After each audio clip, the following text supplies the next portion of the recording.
My name is William Weissbaum, and I'm a project coordinator, and I also do some writing on God of War 3.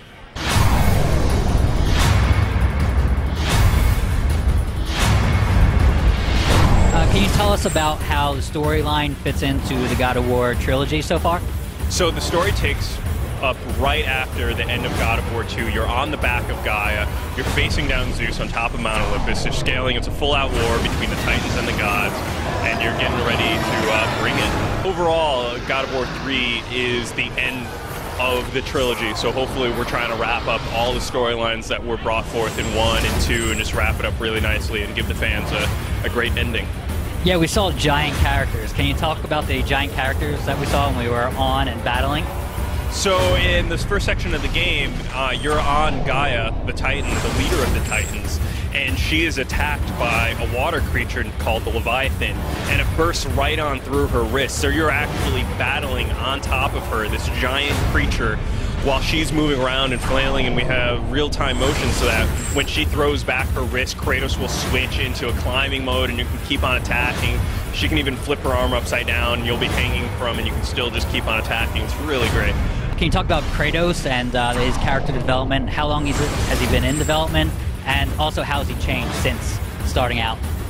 So Kratos has been worked on getting him up to the standards of the PlayStation 3 pretty much since the end of God of War 2. We've been going at it for near 3 years. A very talented character artist, Patrick Murphy, has been really putting a lot of detail and heart and soul into Kratos, and I think he's looking better than ever. Hopefully the fans will agree. And one thing that we're really proud of is that we don't use any LODs in the game. The Kratos you see, the high-res Kratos you see in the cinematics and the close-up, that's the Kratos we use throughout the entire game. So when the camera zooms way back to show this Titan that's larger than the Empire State Building, that little tiny speck is still the same exact Kratos. And when we zoom in to him, it doesn't change at all. So it really presents this seamless transition.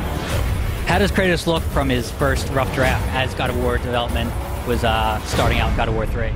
I mean, back in the original days of God of War, I've seen concepts and stuff from it. Kratos started off as a very traditional Greek warrior, full Greek helmet with a tuft on top of feathers and a lot of heavy armor.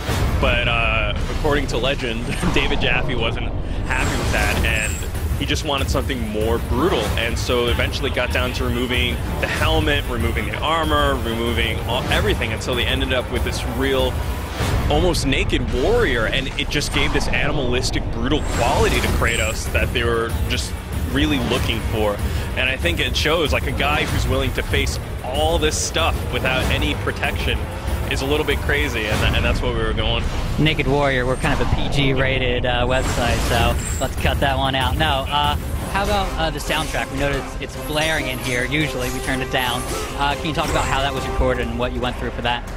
Yeah, it's all music that was beautifully scored for the game, really captures the cinematic, epic quality that we're going for. It was all, we had a symphony brought in, and we recorded it on Skywalker Ranch, and it was all done live, and it's really a great score, and the soundtrack, which is part of the Ultimate Edition, you can get and listen to, and we'll have the soundtrack from all 3 games, and that's one of the things we've had from the beginning, is just kind of this grand score to go with the game, its size and scale. So, will we see any downloadable content at all?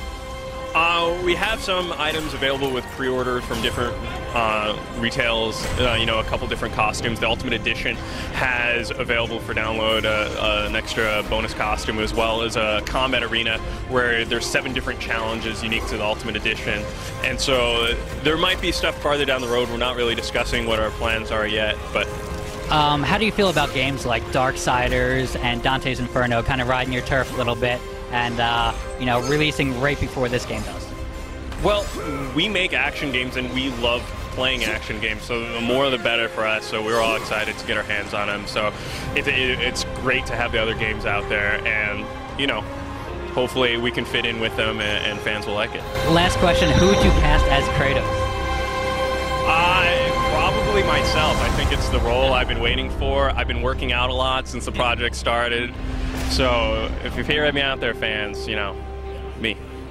All right, you heard it here. The game comes out March 16th. March 16th. Stay tuned, and we'll have a review on Gaming Target. Thank you.